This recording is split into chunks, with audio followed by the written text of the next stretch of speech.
We flip a coin, heads or tails, and it flips tails 40 times. On the 41st toss, what's the chance of it being tails? 50-50. No. The chance of a coin flipping 40 times tails is 1 in 30 trillion.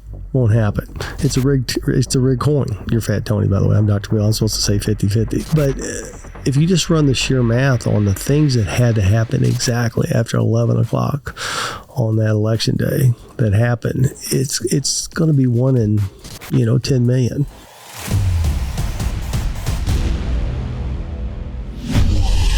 What it is, Brad Lee back again with another episode of Dropping Bombs. Today in the studio, folks, I got a real treat for you, especially if you like business.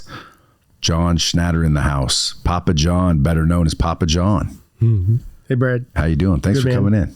Thanks for having me. Appreciate you. You said you flew in from Park City. Yeah, Deer Valley. You live up there sometimes? Part-time. You probably live everywhere, anywhere. I move around quite a bit. So how does it feel knowing that you hit the $1 billion mark?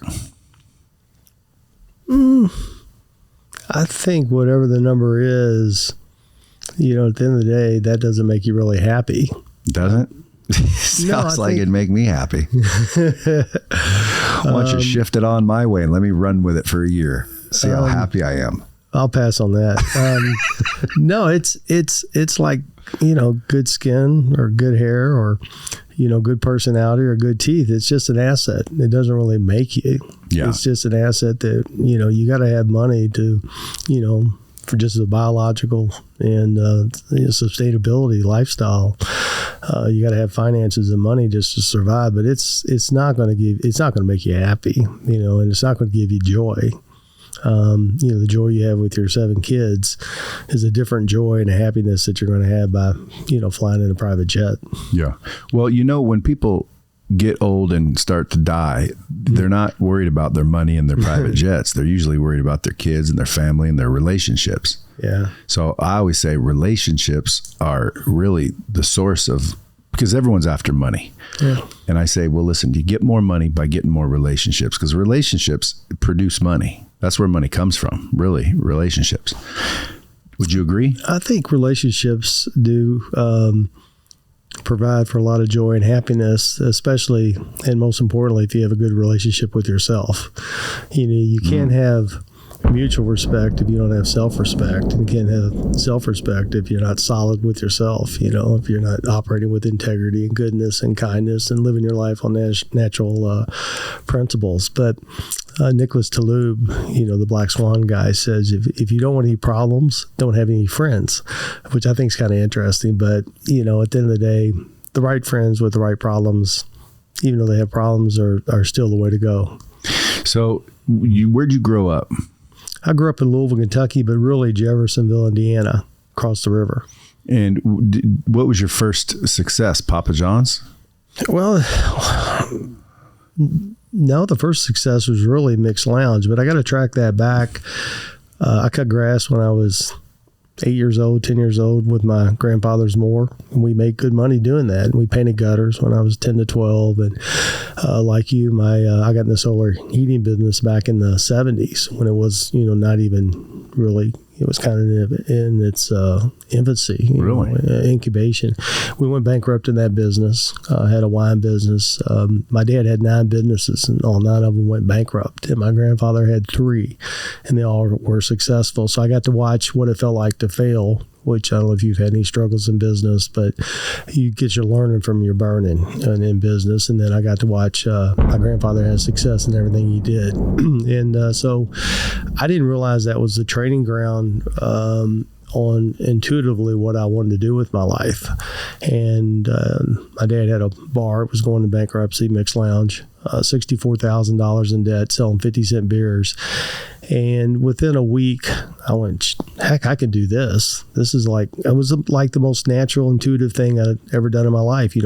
Get the beer cold, get the McBurgers hot, have great staff, take care of the staff, clean the place up, get activities, euchre tournament on Thursday, little king night on Tuesday, 3 beers for $1. And then we had a pool tournament on Sunday watching football. And we got that bar out of bankruptcy. I took over October Labor Day weekend of 83, and we were out of bankruptcy January 1st of 84. But I was lucky that I stumbled into something that I was good at. And I had this dream of the pizzeria from Ball State because I love making pizzas since I was 15. And so we started selling pizzas in the broom closet in the back of that bar. And all of a sudden I had something I was good at, business, and something I loved to do, which was making pizza.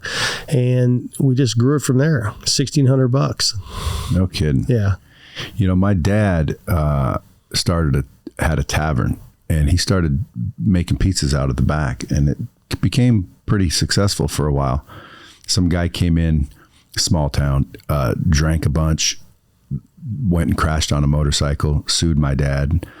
Apparently he had just canceled, or my uncle had just canceled the insurance last month to save a little extra money, and it just put him out of business. But there was a lot of money in pizza. Like those are profitable things.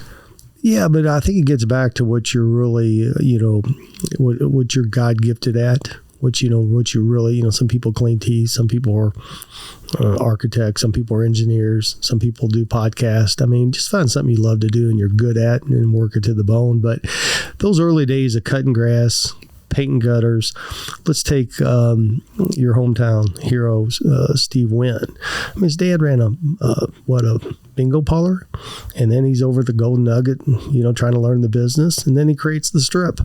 And I look back on the days of Rocky Sub Pub, washing dishes and making pizza, cutting that grass, and working my grandfather's acreage over in Louisville. The life lessons you learn at minimum wage and when you're broke, and to be accountable and save and try to get ahead, those were invaluable when I got to, store 3, 4, and 5 at Papa John's. So it was really the fundamentals of work hard, be accountable, save, spend less than you make.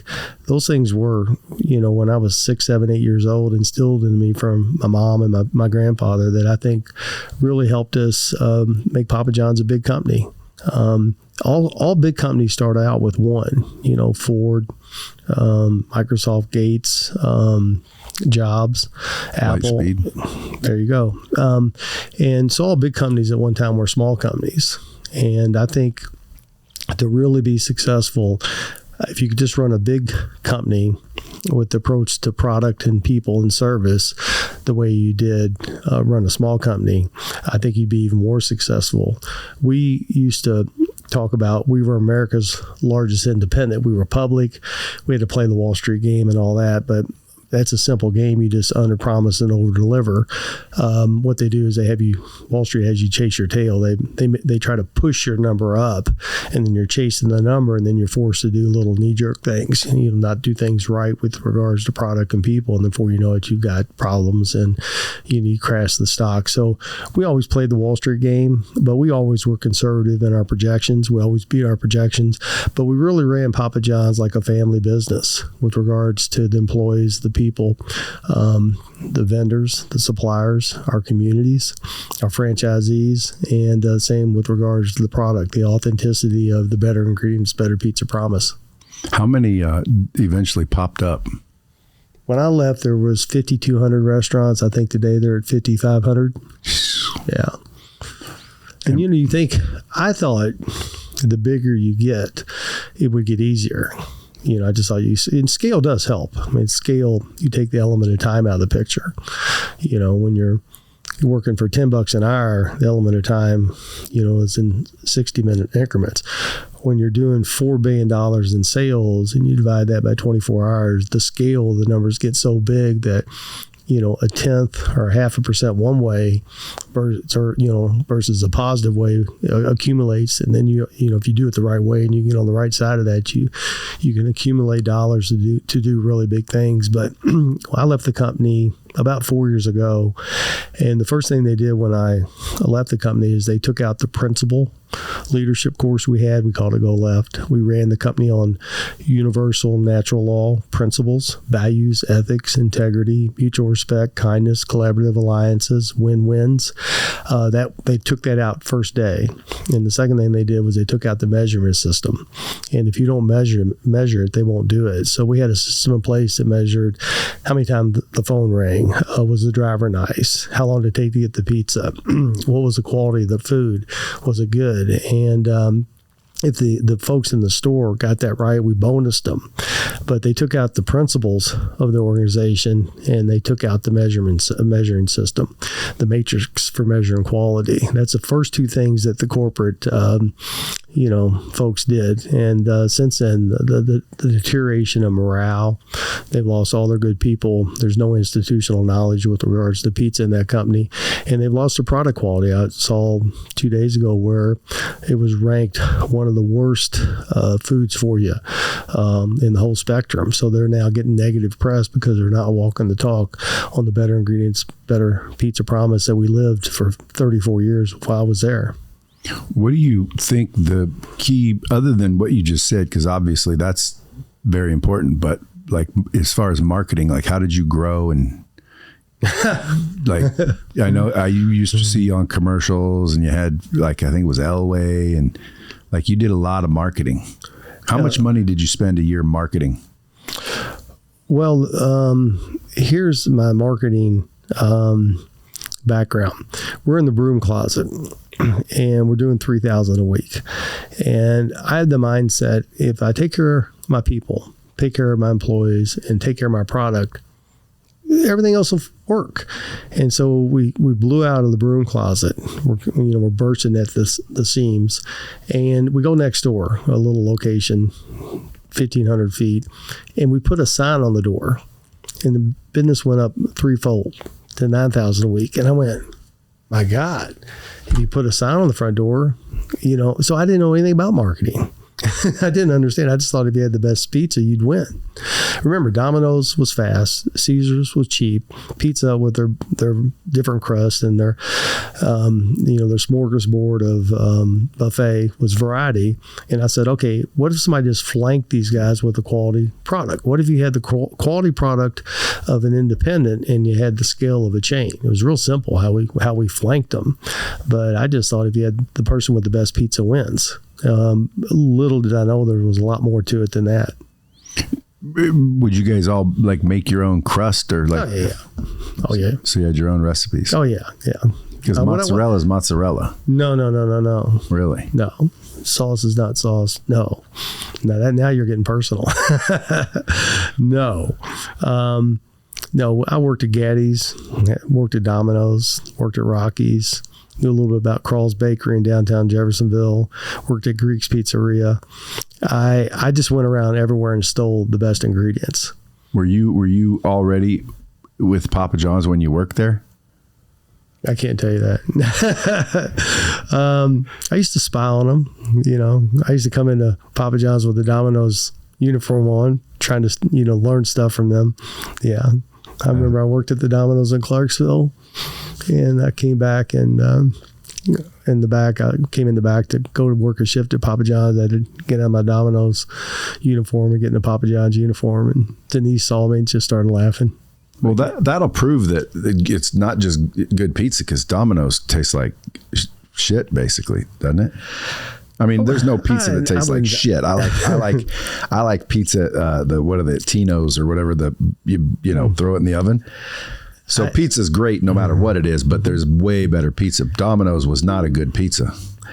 I never say anything bad about the competition, because competition makes you better. The Greek word for competition meant make the other guy better. Now, somehow in America, we've transcribed that in beat the guy up, throw him out of the ring, But competition means make the other guy better. You make him run faster. No shit. Yeah, competition comes from the Olympics, the Greeks. And so I always respected the competition. I always respected Domino's. I never understood with the product quality how they do as well as they've done. I mean, that company's worth, I think, $18 billion. So to sit here and say they have a flaw in the product or a flaw in this or that, the proof's in the pudding, and that's just a great company, if you look at it, especially from the financial perspective. But we never understood how they could sell that product and make it work, but they did. They do great things with their consistency. They're extremely efficient at a store level, and they're really good with technology. So Domino's does a lot of great things. Are you allowed to start another one? Oh, you sold out, right? Completely, or I still own Papa John's stock. I still get a dividend. Oh, okay. Not a bunch, just enough to keep an eye on them. And I'm always ahead of what I think is going to happen. The product started deteriorating right after I left, and I left July of 2018, and the company was in default of their loan covenants by fall that year. November, December, they were actually in default, and they had a investment banker kind of guy, Jeff Smith, come along and put $260 million in it, and put a Band-Aid on, kind of put a Band-Aid on the problems they were having with morale, culture, service, product quality, positioning, reputation. The board of directors did tremendous damage to the franchisees and to the employees and to the brand by what they did with the situation with the NFL. And then the company was further in trouble, and they hired a guy named Rob Lynch, and that was kind of window dressing.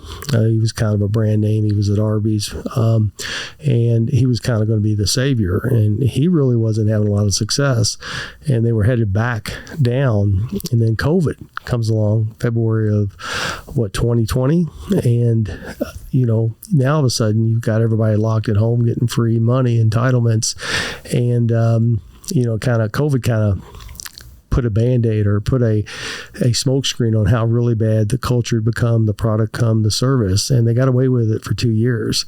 And now that party's over, and it's going to be really interesting to watch the corporate mentality of chasing share price, because they all have stock options, and really getting away from the basics, the fundamentals that we built the business on for 34 years. This is going to be a real test for this leadership team. And I don't think they're going to do as near as well this next 6 months as they've done the last 2 years, because, alcohol consumption was up 40%. So everybody's sitting at home with free money. They have a monopoly, drinking, ordering pizza. So, that's about as, free a ride as you can get. And what happens when you come in and it's that easy, you think it's easy. And that's the worst thing that could have happened to this board and to this executive team until Rob Lynch. So we'll see how he does. I've looked at, how he runs the business.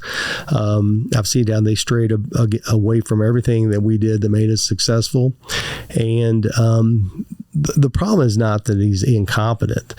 The problem is he's incompetent and he thinks he's competent. And that's a very dangerous place to be for a leader. And I hear this from the franchisees. I hear a lot about, some of his tactics and some of the way he goes about things. And, it's a people business, and he just doesn't have that skill.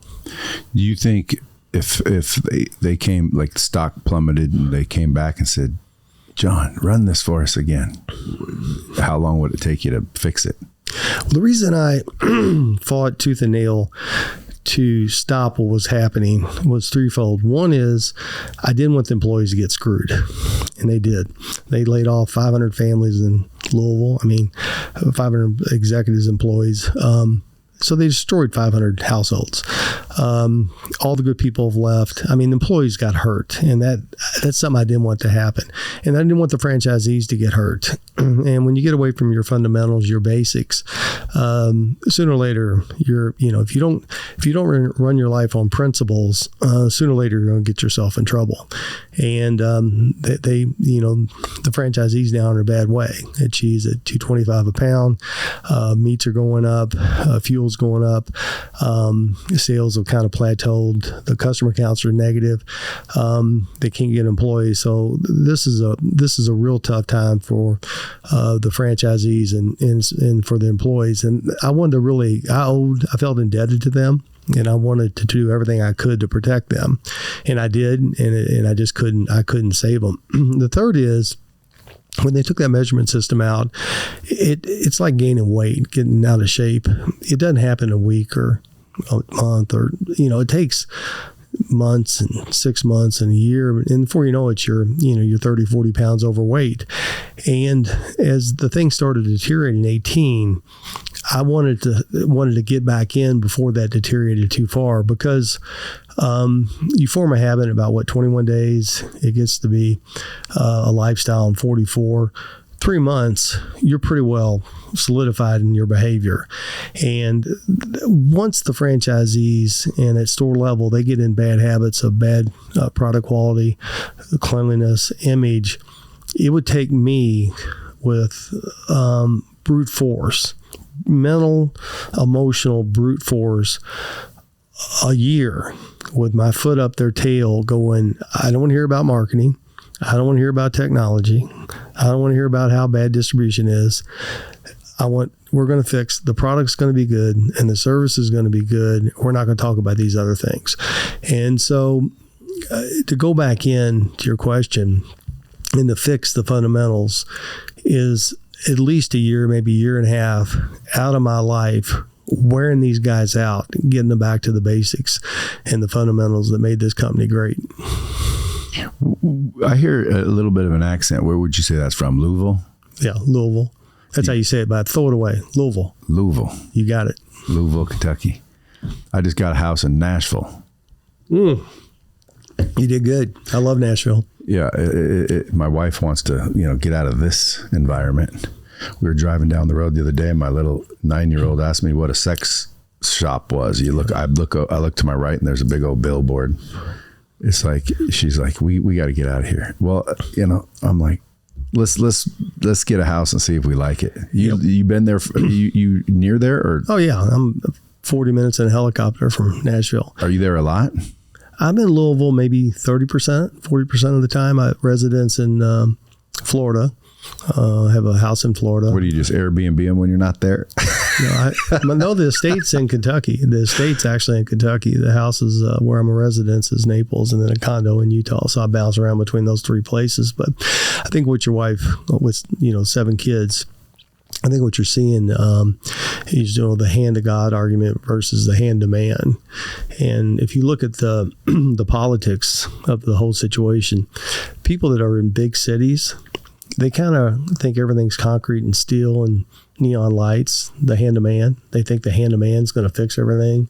And you get out in the country where you see Mother Nature and universal truths and things that are much higher level intelligences of our dumb beings.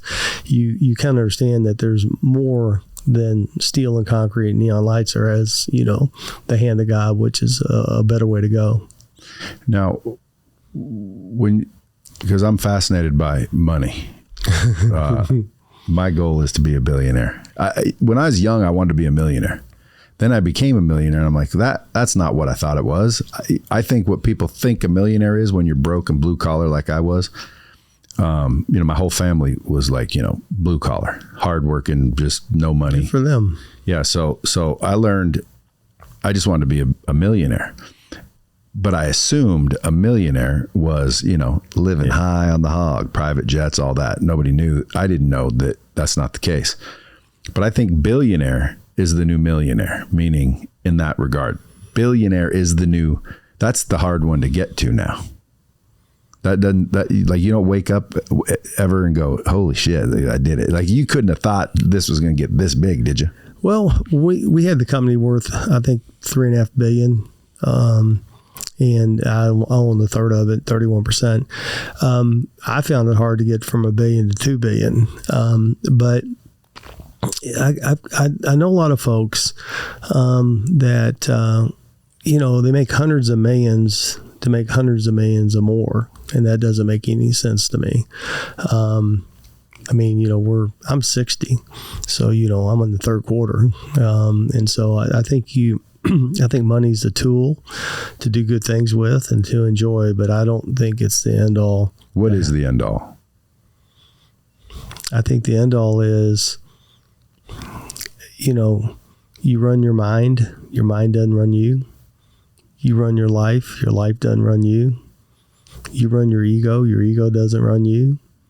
To be surrender, to don't think that if you don't spend the world it's going to spend fine, without you spending it. To slow down, to increase your level of consciousness and awareness, what's the saying in Zen is that when the guy sneaks up behind you, and the Zen master to the student, when he sneaks up behind you with the ball bat and hits you, do you hit him back? And the answer to the question is, if you're a real Zen master, you sense the guy coming up behind you before he gets to swing the ball bat. So I think that's just a state of awareness. But I think, I think if you don't slow down and get your level of awareness and level of consciousness up, your level of spirituality through surrender, I think your intellect that you see through your five senses can really let you down. I mean, I've got a friend right now that, says he's an $80 million player. He's probably a $25 or $40 million player. And he got successful by gambling, taking gamble risk, not risk adverse at all, and he's going to go broke because he's a gambler. So, you got to the ego's a very dangerous thing. It keeps us alive. A strong ego can be healthy. But when the ego's running you and you're not running the ego, that's where you get yourself in trouble. So with all that dough, did you like, you keep coming back to money. Well, cause I mean, at the end of the day, if I'm listening to this podcast, the thought in my head would be like, number one, what does it feel like to be able to do pretty much anything, go anywhere, stay anywhere, and have that luxury lifestyle? But I also agree with what you're saying. I just think you can have both. Yes. And I think when people with money say, well, money's not important, well, that's because you got a shit ton of it, because I think it's very important. Now, I haven't reached the billion. So if I get to $1 billion and you hear me start saying, yeah, money's not important, then I guess I enlightened myself. I didn't say it wasn't important. You got to have it to survive. I just say when, the money's running the show, you're not going to be happy. Does money run the show? Is it true? Money, more problems?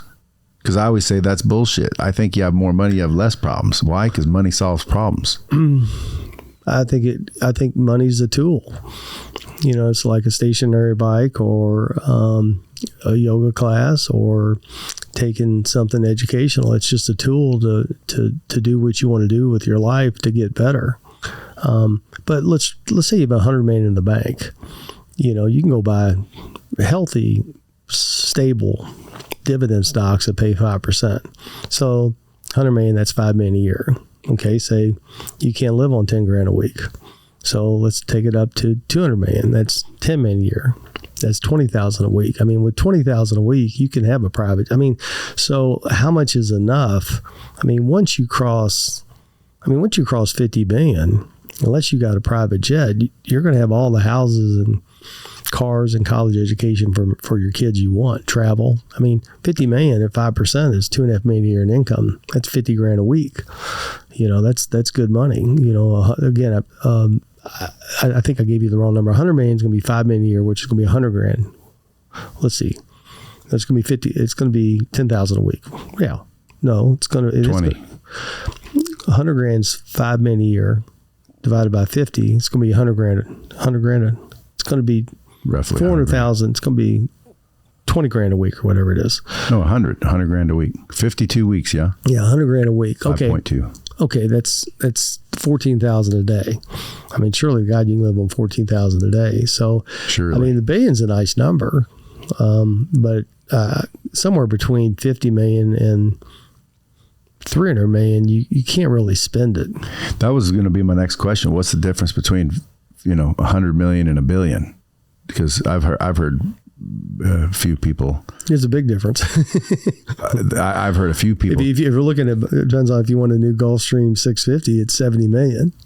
If you want to, buy a Lear 55 used, it's 2 million. But I think there is a difference. Buying a $35 million house because you're a billionaire versus, buying a $4 million house because you're worth 50 million. So there is a difference. If you're worth 50 million, couldn't you still buy a $35 million house? Yeah, but it leaves you 15 million in the bank at 5%. That's 750,000 a year. That won't 750,000 will not keep the upkeep on a $35 million house. So 5%, you keep saying, is that pretty much if you can't make 5%, you're a fool? I just don't understand if you're worth $100 million, why you wouldn't take 12% 20, 30, 40 million of that and put it in Exxon or CVS or, a local utility company that's paying 5%. So let's say you're worth $80 million. Take 30 million, put it in a 5% dividend. It's going to pay, what's 5% on 30 million, $1.5 million a year. So that's $30,000 a week. And then, take, if you want to play games with the other 50 million, at least you got your nest egg, at least you've covered your overhead. Tell you another thing about dividend stocks, they usually go up with the Dow. The Dow averages 10% a year, which is a false number, but that's what they say it averages. So if you take your 30 million, it goes up 10. That's 3 million on asset appreciation, and then another $1.5 million. So you're up $4.5 million on a 10. That's a 10% Dow. So why not take the 30 million and cover your bases for a rainy day? That makes no sense to me. I've got friends right now. They're out invested in 5, 10, 15 deals at a time. I don't want my idea of a perfect day is no phone calls and no meetings. I don't want people calling me saying, hey, this guy didn't show up for work and the price of fuel's messing us up. And, oh, by the way, they changed the law. I don't want to hear that. I'd rather pay some CEO like Rob Lynch or somebody at Exxon. You deal with the headaches every day. I'm going to play golf or play pickleball or go spend time with my kids and grandkids, But my idea of a perfect day is nobody calls me and I don't have any meetings. And I do whatever I want when I get up. This is very unusual that I had to get up and fly over here and do this for you. This is very unusual. Now, I'll do this for charity. I'll do this for something I think is good for humanity. I'll do this. But I don't work very many days. Now, when I go back into something, the most important word in the English language is focus. I don't want to be doing 15 things, and I don't want somebody else controlling my destiny. So I want to find out my next venture is what I love to do and what am I good at.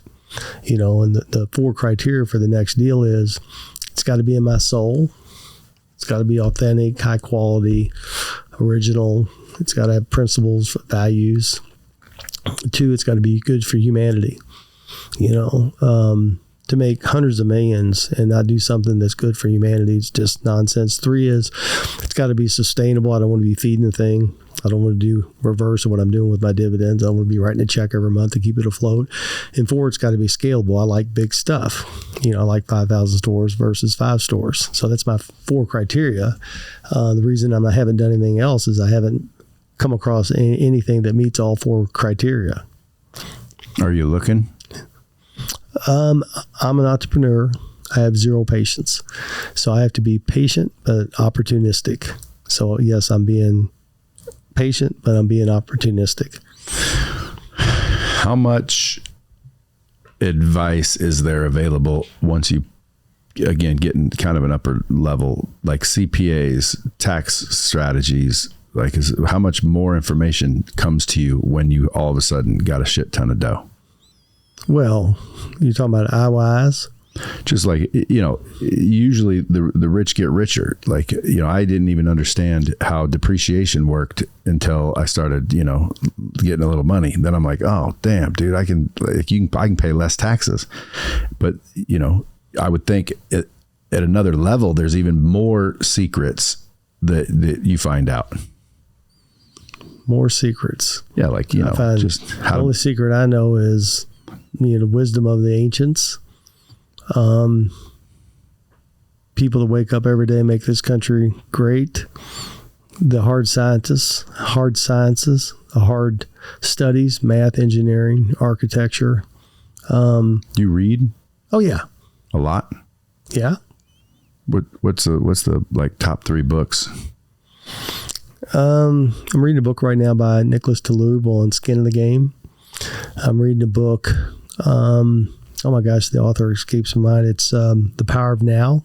The book's about 30 years old. I'm trying to get through Sacred Contracts. I really don't like it. But one of my coaches, they want me to read that book and want me to learn how to type because my ego doesn't want me to do it. So I'm kind of forcing myself to do it. Is that a self-development thing? Why would you need to learn how to type? Because I don't want to do it. So, you always got to keep the ego in check. I mean, the thought of having to type, it's just not my idea of a good time. Well, that's why you hire someone that can type. I'm just telling you, my spiritual advisor, coach is She's a hard ass, and she wants me to learn how to type. So I got to learn how to type. I don't want to learn how to type. I cuss her every time I get on the board. But yeah, I like I'm working on putting a golf tee in my backyard just moving some dirt. I like nature. I like agriculture. And so I'm playing with the greatest golf holes in the world. How do I make my tee? I have some fun with that from a creative perspective. So, so you got a golf architect book, you got Sacred Contracts, you got The Power of Now, and then you've got Nicholas Taleb. There's a book I just read called The One Thing, and talks about focus, the ability to prioritize, and it's a great book. Talks about your willpower throughout the day. We've only got so much fuel in our tank for willpower, but that's a great thing. The One Thing. It's a great book. Have you read Atlas Shrugged? I tried to get through Atlas Shrugged. One of my mentors, coaches, and dear friend Patrick Gentemo knows it from cover to back, and I try to get through Atlas Shrugged. I read pieces of it. It's dead on. It's amazing. I think it was in the 40s and 50s when Rand wrote that book. But it's a great book. I mean, if you want to go somewhere where get away from everything, Yellowstone Club is where you go. That's the Atlas Shrugged of America right now, Yellowstone Club. Really? I mean, it's a private jet to get to Bozeman, and you got an hour-and-a-half drive, and then once you get to the gate, it's 10 miles to get in the place. I mean, it's out in Montana, and they don't need a lot of police in Montana because when you get out of line, they just shoot you. I like that. Yeah. I do like that. So what about the Four Agreements? You ever read that? I have not read those, unless it's part of the Four Agreements of the Sacred Contract. It's Don Miguel Ruiz, Toltec Wisdom, Four Agreements. Don't take anything personally. Be impeccable with your word. Yep. Don't make assumptions, and do the best you can. I like that. He breaks those down. I'm again just getting into reading it last couple of years, so now I just like every book I'm picking up. I listen to them, but I don't read them. But I think there's some value in advising people to read. So again, just if you want success, folks, emulate what the successful are doing. I always ask everyone if they read. I had one guy say, books are for prisoners. I'm like, what does that mean? He doesn't read. It's the only successful person I've ever met that's ever said no. So you said earlier, this country's getting a little bit divided. Well, a lot divided, I would say. Now, how do you see a way to fix that, if there is one? Oh gosh. What Clint Eastwood in High Plane Drifter said, man, got to know his limitations. What's the Greek fable is, if you see evil and you do nothing about evil, you're evil. When you've been as blessed as I've been and the people around me, and you look at what the founding fathers did, and the folks that gave their life for this country so you and I could live the way we live. I mean, I'm indebted to these folks, and that weighs on me pretty heavily. When I watch some of the nonsense going on and realize that, we're going down a bad road, this is not sustainable. Then, I have a new kind of my saying for 2022 is, when you see somebody that's been wronged, whether it's you, me, or anybody else, that ain't right. And what the powers to be, especially on the upper left echelon, are doing to the people that wake up and make this country great is very upsetting to me. I mean, a lot of it's cause and effect. I mean, if you cut off 4% of your supply with a Keystone pipeline, 800,000 barrels a day on 20 million barrels consumption, the price of gas is going to go up. And I gave interviews when this all happened. I said, you cut off 4% supply on a commodity, and then you have a one-off, you're looking at $3, maybe $4 or $5 a gallon. The guy doing the interview looked at me like I was crazy. I said, all you got to do is have one off, and this is a problem at the pump. And sure enough, you got this Ukrainian war. What's amazing is at $2 a gallon, we were independent. And now we've decided to give a dictator in Saudi Arabia and pay $5 a barrel, $5 a gallon. And Putin in Russia, he's made so much money on oil at $5 a gallon that he can now afford to attack Ukraine. But you have the same amount of pollution. Consumption, if you look at the consumption rate, when the price of gas goes up, Americans don't cut back. You may get the working class or a little bit of lower class cuts back 10 or 15% for a very short period of time. So this is a huge tax, a huge burden with the same admissions. So we're now given a dictator, two of them, Saudi Arabia and Putin, our dollars at $5 a gallon that we could be keeping at home here and paying $2 a gallon. That kind of logic I find very upsetting.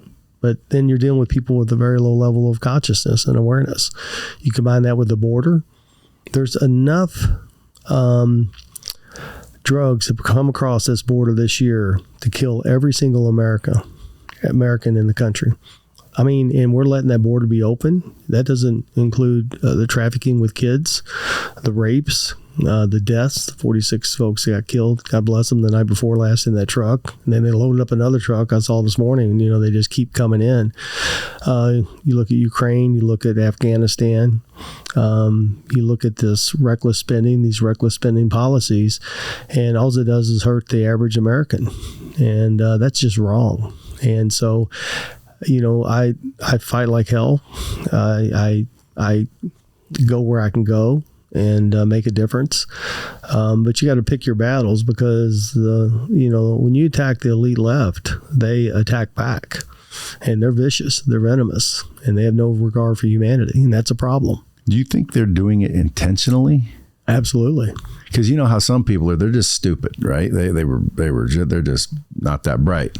But you think, these are top of the food chain politicians and they got to live here too. So why would those select few make decisions that are going to affect the populace? Well, they want a global economy. You can't have a global economy if you don't have the U.S. to participate, because we are the 800-pound gorilla. But if you look at Soros, let's just pick on Soros for a second. The amount of cities this guy's dumped tens and hundreds of millions of dollars in to win elections for, AGs, DAs, CAs. Let's say his intention 5-10 years ago was good. Let's say his intention was okay. I really think this will make things better. And you look at what these CAs and DAs and AGs have done to these states and cities and local government. They've completely destroyed these cities. They're completely disruptive. Yet he keeps doing it. Here's a guy worth billions of dollars. And so absolutely it's intentional. Whether it's Gates or Soros or Monsonis, he's now owned by Bear or BlackRock or Vanguard. Hell yeah. They want a global economy. They're very open. Why do they want it? Because remember, Biden and Clinton and Obama, they're just puppets. Roger Goodell is just a puppet. The guys that are pulling the strings are Rothschild, and the Bill Gates Fund, Soros, Vanguard, BlackRock. These folks control, if you look at all these industries, oil or food, academia, there's 5 entities that control just about everything. And so, it's all about power and control. So those 5 entities know if they can make it, and that they're open about this, at the WHO Summit and the Global Summit, they're open about making this a global economy. And the only way they can make it a global economy is if they get America to come along. And the only way to get America to come along is if you break the moral, ethical, principle-centered fabric of our culture. That's how they do it. And they do it by disruption. They're trying to disrupt the point where it's so bad that the average man and average woman just says, okay, this global thing sounds good. I'll vote for that. It looks like a silver bullet. But that's the game plan here, is disrupt America, tear down the fabric and the moral fiber that has made America since the framers. And once they tear down the moral fabric, and then they're going after, the most vulnerable are kids. That's where you get the pedophilia and the sex trafficking and all this nonsense. And it's alive and well. It's out there, and they're going after the fabric. If you're a religious or have any kind of, the Catholics now are being attacked, but anything that has this principle centered, anything that involves in keeping the family unit together, they're trying to rip that apart. And that's how they get America to be part of this global economy where they control all the power. Do you think people can do anything about it? I think the light at the end of the tunnel is the 330 million Americans who were raised by the greatest generation of all time, which was the World War II vets. The greatest generation taught us work ethic and sacrifice and dignity and integrity and doing it the hard way and doing it the right way and doing it for the right reasons. We were raised with that. We know right from wrong. We know better. We know we're going down a bad path, and it's up to each and every one of us to be that shining light, that soul that is the light at the end of the tunnel that says, no, you're doing that in the rest of the world. Tyranny, dictatorship, two-tier class where you got everybody half of 1% that's got everything and everybody else is poor. I think the middle class of this country is the ones going to have to stand up and fend for themselves and say, we've had enough. We've had enough of this nonsense. You're hurting our kids. You're hurting our grandkids. And that's not what we want for the future of all of us. Well, when I think of stuff like that, I remember the last election. And if you ask me, that shit was stolen. Now, it may have been stolen before by the Republicans. Who knows? I didn't get into it before. But have you seen that 2,000 mules? Mm-hmm. Like, that's proof. There's proof it was stolen. So if they're that powerful, do we even have a chance? Because what if this podcast went out to the 330 million? They all said, man, he's got a point. And so we all went down and voted all of them out. But in reality, they pulled their shit again.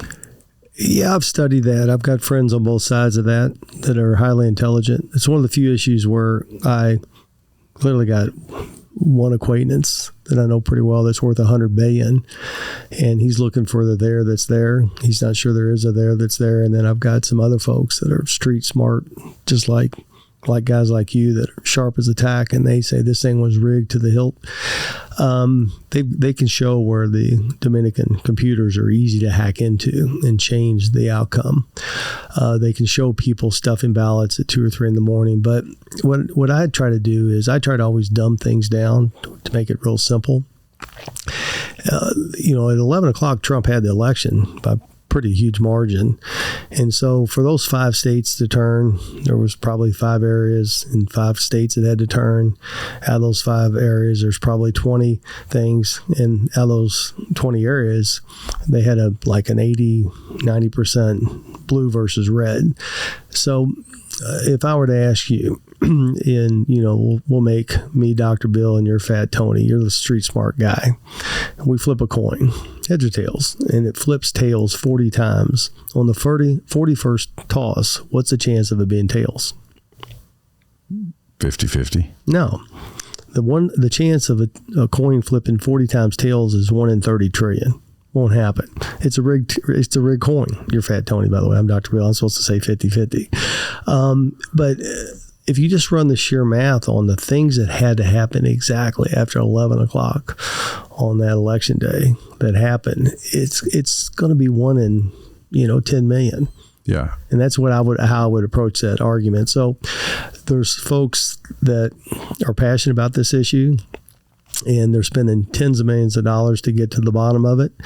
I think there's a lot of data that's going to come out the next 30, 60 days that's going to sway guys like you and I to go, something doesn't feel right. It's tails 40 times. Something ain't right here. But until we had that smoking gun, until you can logically present to me that this is how the thing was rigged, we know Pennsylvania and I think Wisconsin, 2 of the states, it violated the Constitution. We know that. And if I was Pence, I know Pence well. I supported him for governor of Indiana, which is across the river from where I live in Kentucky. you have two states that violated the Constitution. At a minimum, you go, I need 2 weeks to let the Supreme Court look at this. You at least put the pause on it, and he didn't do that. So shame on him. See, again, why? This is my point. Like, what are these people all in on it? Are these people all in on it? Because people ask me, I'm like, dude, like, I don't necessarily trust either side. I think the politicians are the problem. I think if you remove all politicians, what are there, 535 reps? Get rid of them all. Put in brand new ones that are non-politician, just business people. Just business people, because this is a business. Don't you think? America's a business. That's why I like Trump, because Trump was like a business guy. He wasn't a politician. Whether you like Trump or don't like Trump, whether you disagree with the way he goes about things or agree, if that guy hadn't done what he did, oh my God, I don't know where we'd be at as a country. I mean, just take the Supreme Court. I mean, you know, that court was so far away from the Constitution. Remember, we don't live in a democracy. We live in a constitutional republic. You get voted in and you take an oath to the Constitution. There's nowhere in there about, you know, abortion in the Constitution. It's a state issue. You know, that's Article 10 of the Constitution. It goes back to the states. The Supreme Court made an oath to that Constitution, and they've been defining it for 50 years. So Trump has exposed these folks for what they are. What's amazing is they've been exposed for the lying, cheating people and processes and policies that they have in place. And they have no dignity. They keep doing it. They'll do it right in front of you. I mean, they'll say one thing one day, one thing the other. They'll do one thing with money this day and that. And you catch them, it doesn't even faze them. I mean, they're pathological liars. There's no dignity. You know, if you get caught lying or cheating, you kind of feel embarrassed. I mean, you know, he's like, you know, damn, you know, I was wrong. You got to take the hit, move on with your life. The Democratic Party has no dignity. They just go whatever sounds good at the moment, they go for it. And unfortunately, because of the elite left that we talked about, Soros, Gates Foundation, Fauci, these big companies, BlackRock, Vanguard, they've taken this party so far to an evil, dark place that you know they're getting caught. You know, I mean, they're finally it's catching up because information travels so fast that people are saying, you know, these policies affect my pocketbook. They affect my city getting torn down. I mean, how many cities has the Democratic Party tore apart? 20, 30, 40, 50. And then we have 1 2-hour demonstration at the Capitol, which if you really look at it, Trump asked for the National Guard, and Pelosi said no. So it gives you an indication that she was probably in on that, so they could make a big to-do about a one-off January 6th to justify all the other burning the cities they've been doing for 2 years. So, you know, are the politicians on the take?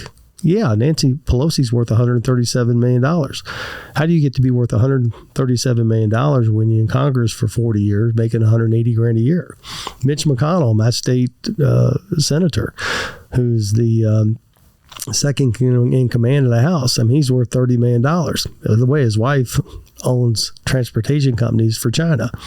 You know, how's a guy that's been in politics for 30 years get $30 million? And the answer is they're being paid. These lobbyists, I mean, these pharmaceuticals and agricultural, and you know, they get paid billions of dollars. And these politicians, they go along with it. They do things under the table, and then they're guilty. And then the left is really got them. That's the thing with pedophilia. And that it destroys the fabric of our country because it takes sex trafficking into the youth, which destroys it.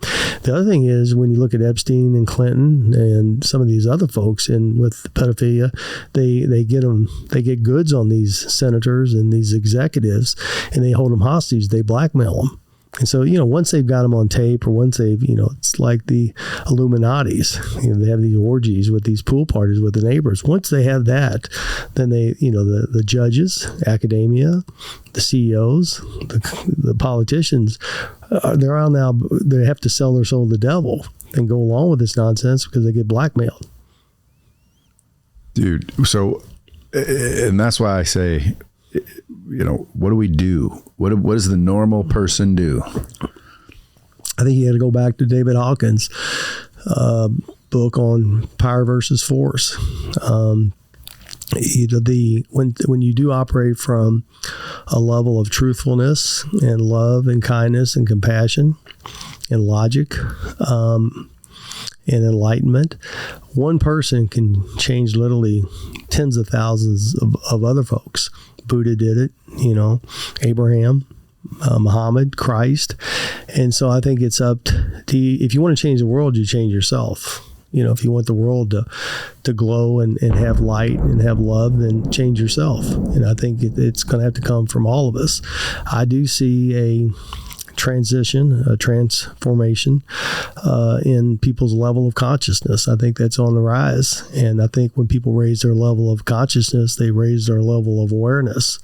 You raise your level of awareness, you see the guy coming up with the ball bat behind you, you see life for what it is. And, the truth right now is so hurtful and so painful to see that nobody really wants to see it. And the lives we live today in this society are very complicated, and people are already overwhelmed. But I think it's the 330 million souls, the lights in each and every one of us is going to have to be the light at the end of the tunnel that says, I'm not going to function at a level of shame and guilt and hate and anger and bitterness and envy and jealousy. I'm going to operate from a level of compassion and understanding and neutrality and love and kindness and joy. I think we've got to get over Hawkins scales 200 when you get above integrity and courage. That's 200. 400's logic, rational, truth.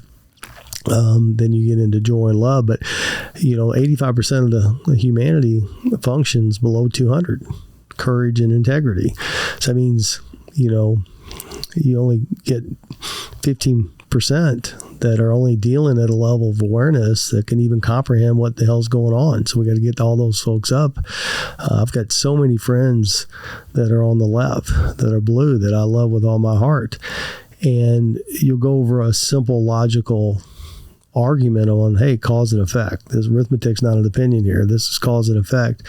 And they get angry, they get bitter, and it's not that they're stupid. They have the intellectual, the ideology on paper. It's a very good ideology. We all are in this together. We all are equal, equality. It's all that's, but the problem in the real world doesn't work. It just has no connection to reality. But my friends, it's not that they don't, some of these guys are doctors and lawyers. They're very intelligent. Now, they don't run their mind runs them. But the reason that intelligence comes across as being brain dead is they operate from a level of insecurity, of jealousy, of envy, of anger. I look at them, I said, now, are you stupid because you're angry, or are you angry because you're stupid? And the answer is they're stupid because they're angry, and we just got to pray for them and hope for the best and keep loving them and just hope they come around and can level up their level of awareness and consciousness to where they see that these policies, Afghanistan, they're leaving Americans behind, women and children behind. 13 soldiers got murdered. You look at the fentanyl coming across the border now. This is going on. And the party that's in charge of this is the Democratic Party.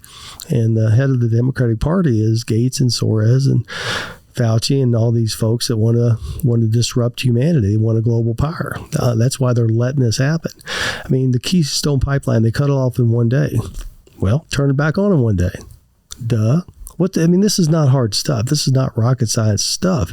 So your question is, do they know what they're doing? Hell yeah, they know exactly what they're doing. They're just trying to disrupt this. Critical race theory started out a theory called critical theory back in 1918, World War I. And it developed over the Frankfurt Institute, one of the Frankfurt universities from 1918 to 33. And critical race theory was critical theory, which meant disrupt. It was Marxism. It was communism. It was fascism. It was tyranny. And the goal of critical theory was disrupt, with never giving any answers to solve the problems. And that evolved into attacking the middle class. They couldn't get the middle class off the value system. So then they went into Freud and some of the things where, you have the 60s where everybody's kind of peace and free and easy. And then the 60s and 70s, critical theory went into let's attack the culture. And attack the culture. So now the goal is to disrupt, attack the culture, and tear the moral fabric, the ethical threads of our society apart, tear the family apart. And then once we tear it apart and make it so disruptive, then we'll introduce this world economy and people will go along with it where they no longer have property rights, no longer have, financial institutions, there'll be control with a chip in them. They want complete control over, Gates and Fauci and Soros, they look at human beings as animals. They're just an animal. They're just something that's for self-use. They don't look at humanity as we're all beautiful souls. We're all beautiful people. And human beings and life is a beautiful thing. They don't look at it that way. They look at how do I control, what's the power I get, and how do I take advantage of this livestock. Do you get invited to those Davos and Bilderbergs and all those meetings? No. Would you ever? Wow. Like how do they invite those people? In other words, how'd they get Soros and Zuckerberg and Soros? Like why them? Because they're willing? Because if you don't have regard for humanity and you don't want what's best for your fellow man, okay, let's take that. Let's say you don't want the best and you want to help. Let's say you want to do the opposite. You want to do what Gates says. Let's take the population from 7.5 billion down to 500 million. It's said that. He wants to destroy 7 billion lives. When you have no regard for life or for humanity, you've already made a deal with the devil. You've already gone to the dark side. People say there's no good, there's no evil, but yeah, there is. There's things going on with sex trafficking with kids, pedophilia, politicians on the take, academia on the take, the food supply. If you look up the word poison, and you look at processed foods, they're one and the same. Won't kill you. It's going to make you sick. Pharmaceuticals, they want to get you on something so that they can, you have to reuse it. You get to be a user. Pharmaceuticals, don't really obey natural law. I mean, there's 10 trillion human cells in our body, but there's 90 trillion virus cells. So you're not going to have a guy in a white coat called Fauci going to solve one virus out of 90 trillion. You got to let Mother Nature do its thing. That's why you're moving to Nashville. You want to get out where, the best thing you can do is build your own immune system up. Get your hands dirty, do a little gardening, and be out in Mother Nature. They're trying to do the rest of it. They're trying to bring you into the city. What do they call it? Safe cities. Where they actually, so it's not safe to be out here, so you're going to go to a safe city, and they're trying to get everybody to move into cities, because when people are in the cities, they look at everything from concrete, steel, neon light, from the hand to man. And once you look at life that man is the answer, then you go blue. Versus the Midwest and the outer suburbs, they have the tendency to have a little bit more appreciation for Mother Nature and natural law and principles and universal truths and an intelligence that's much more smarter than we are. And so they vote on the conservative side of red. They don't vote for the hand of man, they vote for the hand of God. So the left's ploy right now is just get everybody, let's scare them with these viruses and get them to safe cities where they're safe, which there's, New York's basically a dumpster with lipstick. It's a dirty city. There's rats everywhere. There's trash on the sidewalks. You take your dog out, you got to wipe the paws off when he gets back in the house because it's so filthy. So if you want to be safe, the last place you want to be is in LA and New York. Out in Kentucky, are you on a big open aired ranch type thing? Yes. 26 acres. Nice. So what's next for Papa John? What's next? Remember the 4 criteria. It's got to be part of my being. It's got to be in my soul. It's got a better humanity. It's got to be scalable, and it's got to be self-sustaining. Are you gonna found it, or are you gonna buy it? patience, but opportunistic. You got to let, you and I are used to spinning the world. We're used to making things happen. This is a case where you just let slow down, John, let the universe come in. I'll get my answer. As long as I'm doing what I'm supposed to be doing with my kids, my health, my spiritual health, my intellectual health, my community health. As long as I'm doing what I'm supposed to be doing with interpersonal relationships. And for John, the universe will tell you what, now if you're playing golf 10 hours a day and you're, drinking 10 beers a day, or you're doing things you shouldn't be doing, the universe is not going to tell you jack shit. But if you're doing what you're supposed to be doing and you're living your life with regards to integrity and dignity the best you can do it, the answer will come. You just got to be patient. And again, I'm aware. And aware. You got to be paying attention. Yeah, that's you can't be asleep at the wheel. I mean, the universe is going to knock on my door, and I got to pay attention. I can't say, well, it's somebody else knocking on the door. When it comes along, I'll know, and I'll take a hard look at it. And it'll go, and I'll come back on your show and go, okay, it happened. Just like it happened when I was 19 or 20. I played good ball, made good grades, but I worked harder than the other kids. And I used to pray to God every night. I said, hey, listen, I'll work hard, but for God's sake, God, can you give me something that I'm at least decent at, so I can kind of start off a little bit ahead of the game? Within 2 years, the broom mixed lounge comes along, 50-cent beer joint, 64,000 bankruptcy. It was like a gift from God. I mean, this place was rough. I mean, we're talking about bikers, fights every night. I mean, the average consumption per customer was 22 beers a day average. I mean, this is rough. And I said, Daddy, I can fix this. I mean, it was the most natural, instinctive, intuitive thing. And so I just got to wait for that next thing to come along, like we just shared with your audience. What's John good at? What's John love to do? I like it. It's almost Zen-like. Where did you learn that? What's that? Is that an Eastern philosophy? What is it? Well, I think the reason you're successful and I'm successful is we don't have big egos. We just have strong egos. And a strong ego is a good thing. I'm friends with Lance Armstrong. Lance, the reason he's won 7 tours, he's got a strong ego. I mean, you're just not going to beat the guy, and that's good. But your ego will get you up and get you ahead, but it's not going to get you where you need to go next. And so guys like you and I, Lance, we need to understand the concept of surrender, the being in the now. Our minds, again, if you're not running your mind, your mind's running in you. You're always in the future, always in the past. You're never in the now. Mm-hmm. And you get in the now by surrendering and just taking it all in. We were up in Montana 3 days ago, and I mean, the mountains and the trees are you got to kind of surrender. You kind of just got to, it's overwhelming, but you got to let, settle down and be in the now. Where is the most beautiful place on earth you've ever been? Portofino, Italy.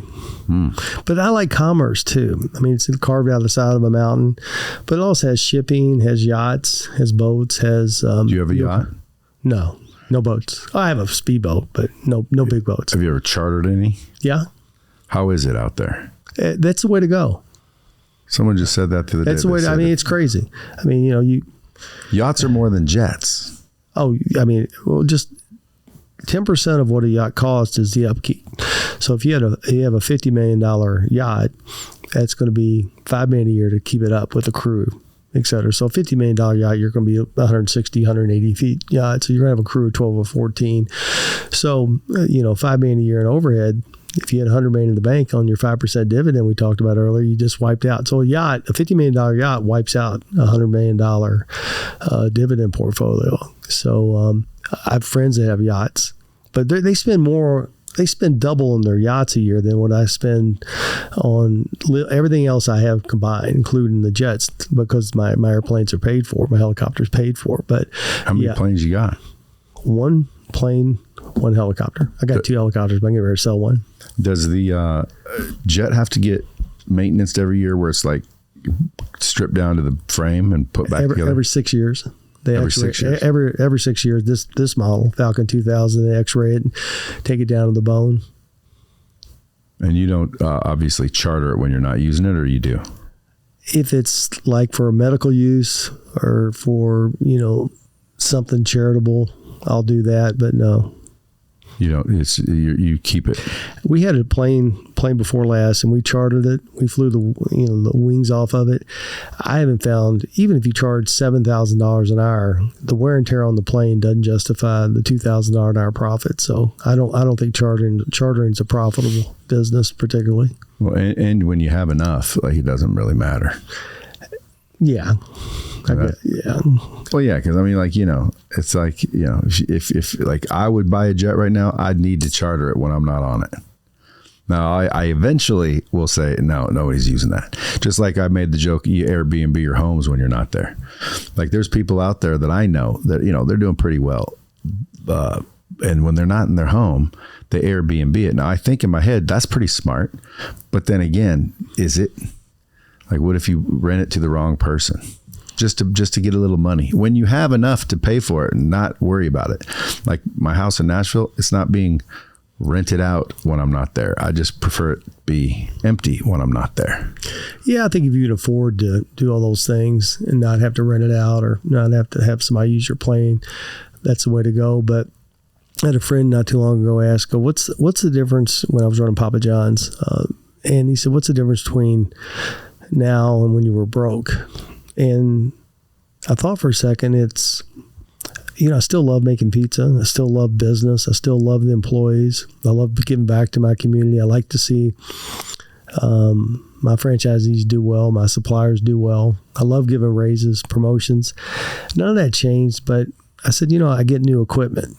He goes, what do you mean? I said, I always had to buy cars that broke and ovens that broke and make stands that broke. I said, now I get new equipment. I'd say the big difference is, there's still the same guy that I was, when I was 6, 10, 14, 16. I just get new equipment. I have a nice home. I have nice jets. I'm nice. I don't have to be working on my stuff all the time. Did you find any breakthroughs that only billionaires know about for anti-aging and freaking longevity? Yeah, we're working on that. It's called Papa Farms. There's no doubt, you can't, the sugars will kill you. Sugar and alcohol, tobacco, that's a no-no. I got the sugar and the alcohol beat, but my cigars, gotta have a cigar now. You'll grow out of that. Did you smoke cigars? I smoked after I played golf. I used to do that. You have a cigar when I was playing golf or afterwards, and you just grow out of that, because the taste in your mouth, just not worth, smoking a cigar. You do, cigars are pretty potent. So, and then you want to stay GMO as best you can. NAD is a winner. Glutathione's a winner. Wow. Stem cells, you got to work the cardio respiratory. You got to ride the bike or swim. You got to do the weights. You got to put resistance on the bones and the tendons. But there's a book out called Life Force by Tony Robbins. I tell you, Tony Robbins is a man's man. He's the only guy on the planet that I think maybe I'd rather be him than me. He's badass. He is badass. And you talk about a guy that's got a heart of gold. He could do whatever he wants whenever he wants to do it. And he wants the best for humanity. There's a guy that's a role model. That's how I closed him. He was pushing me out for like the 5th time. I'm down at his house and I think it's West Palm Beach. And because of this software, I was trying to close him on using it. And he was basically saying, he got to go. He's nice, but I got to go, Brad. So I'm getting kicked out again, still didn't get the deal. And I looked at him, I said, Tony, how many people come to your live events? He said, like at one, I get 10, 20,000. I said, what about the other 7 billion people? And that's what got him, because he does really want to help people. Yeah. He realized the kid's right. I get more reach that way. The sleep is critical. Really? The amount of, there's a book, Why We Sleep. All you got to do is read the first page. The amount of healing that goes on in your deep and your REM. What if you can't sleep though? Huh? Like I go to bed at, let's say 11, wake up at 5. As soon as I wake up, I think to myself, waking up is literally the gift. I try to show people how easy it is to shift your perspective just by realizing, because people, especially if they don't have any, they want money. So I say, what if I just gave you $1 million? They go, oh, that'd be amazing. How would you feel? Think about how you'd feel. Like, oh, I'd be excited. I'd be pumped up. Well, would you take $1 million not to wake up tomorrow? They say, well, of course not. Well, then you realize waking up is worth more to you than $1 million, but you don't feel that way waking up. So I train my brain to feel that way. But when I wake up at 5:30, I don't feel tired. I just go, bam. And I'm like, I get another day. Boom, up. You got to get the water right. You got to get the air right. You got to get the EMFs out of your bedroom. And you got to get an Oura ring to sleep. Now we studied capillaries, plasma, stem cell, diet, sleep. And we you know, if you were in my bedroom and the EMFs are going to be 0, the air, the water, were very cognizant of that. The sleep score last night was 88. You know, and you got to look at your sleep, your readiness. But with that being said, we studied this. I spent probably $700,000-800,000 just traveling around the world on different, you know, programs and different things. Tony just wrote a book called Life Force. I mean, that book is a step or two ahead of what I'd studied for 3 or 4 years. He really did a thorough job and a knowledgeable job on where to go. But I think stem cells are going to be the wave of the future. That's something you might want to look at. I think the pharmaceuticals and the surgeons in the U.S. are going to block stem cells in the U.S. because they work. I mean, if we had stem cells in America, definitely 80% of the procedures for surgery could be postponed. Probably 40% could be postponed for 2, 3, 4 years, and probably 20%, you know, you never have to get it because stem cells do work. So some fascinating research. But in Tony's book, there's 7 things at the end of the book that you need to really look at hard. And we talked about them: sleep, GMOs, organic foods, water, air, etc. What's your resting heart rate? At night, last night was 57 because I'm at 7,000 feet. But I like it if I'm really fit, it's down 48 to 50. If I'm just fit, which I am now, I'll take a 52 to 54. And then if I'm beat up because I've rode a lot and played a lot of pickleball and done a lot, the body will go 56, 58 trying to recover from itself. But the last 2 nights has been closer to 60 than 50 because I've been up in the mountains at altitude. Did you get up in the morning and just look? Yeah. I got 2 Oura rings. I just stopped wearing them, but I got 2 Oura rings because sometimes I wear black and sometimes I wear that. So I got 2. I kept wearing them, but all it really ever tracked was my sleep. Like it didn't know if I was working out or anything. I think they should improve those to where like literally all your vitals are being tracked, monitored, measured, everything. They're gaining on that. You might look at the latest app on that ring, but they're gaining on that quite quickly. You probably looking at the ring don't really like the results. No, dude, listen, it's crazy. I know my resting heart rate was like 46, 48. That's strong. Yeah. People were looking at it like, no way. Cause I was like 26% body fat just 2 months ago. Now I'm probably 18% body fat because I just got tested last week at 19.1. So I'm down. So I just went on this big transition lately. So come back in another 3, I'll be lean. I'll have a 6-pack. I'm doing everything to stay as young and healthy as possible. But that Oura ring, my readings were like a guy named Ed Milet. You know him? No. Anyway, Ed Milet, he's big into that shit. He says to me, dude, there is no way your resting heart rate. That's like a superior athlete level. I didn't run. Didn't work out. It's just, I'm golden there. Yeah. When I walked in, you look good. I was thinking I'm gonna get along with this guy. Okay. Because he's fit. Well, I'm getting fit. Thank you though. Cause like it's just happening. I'm still 18% body fat. Yeah, but you got to be careful. But I mean, I got one body fat scale that says right now I'm 9 or 10. I got another one that says I'm 17, 18.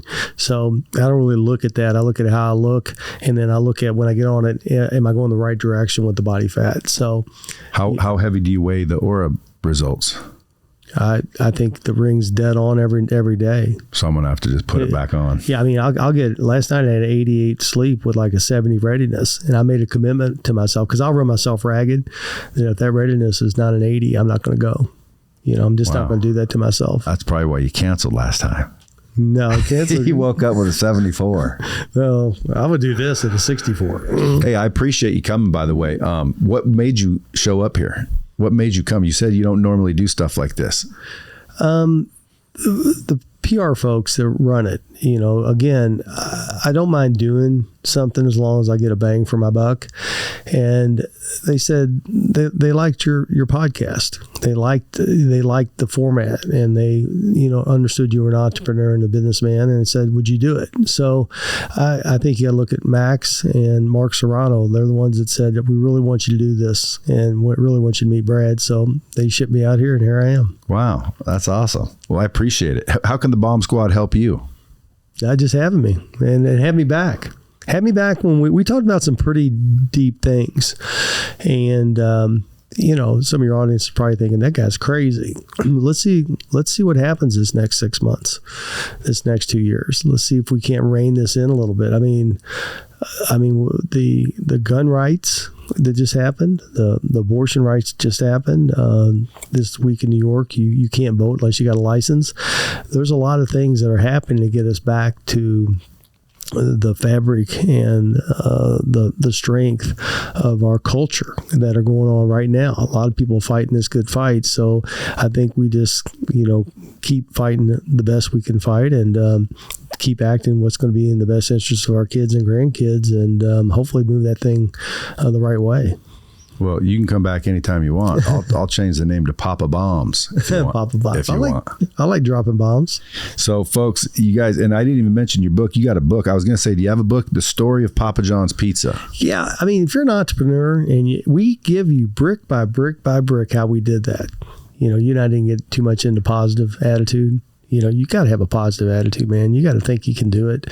And then the measuring system, we hit on that. And then we talk a little bit about the head coach versus the kingship model of leadership, which is fascinating. But I mean, if I was an entrepreneur and I was doing a coffee shop or starting up, you know, whatever, a widget shop, I'd read the book, because it tells you exactly how I did it.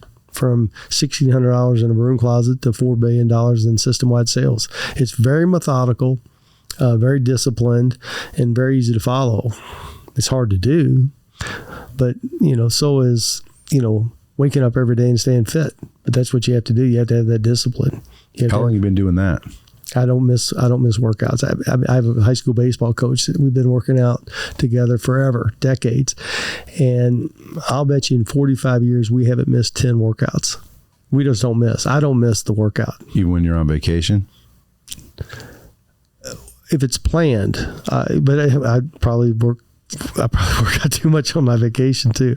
It's actually all the coaches I have, spiritual coaches, physical coaches. I work with Tony. They are trying to say you need to learn how to do nothing. Remember, stay in the now. So, you know, but I have a tendency not to be able to stop. But, you know, that discipline, that routine, that accountability, that's how, you know, persistence and tenacity will beat genius and talent every time. For sure. Well, folks, you heard it here. Dropping bombs, bringing you billionaires, giving you the freaking enlightenment and awareness. All you have to do now is share it out. So make sure your friends and your family get that same light.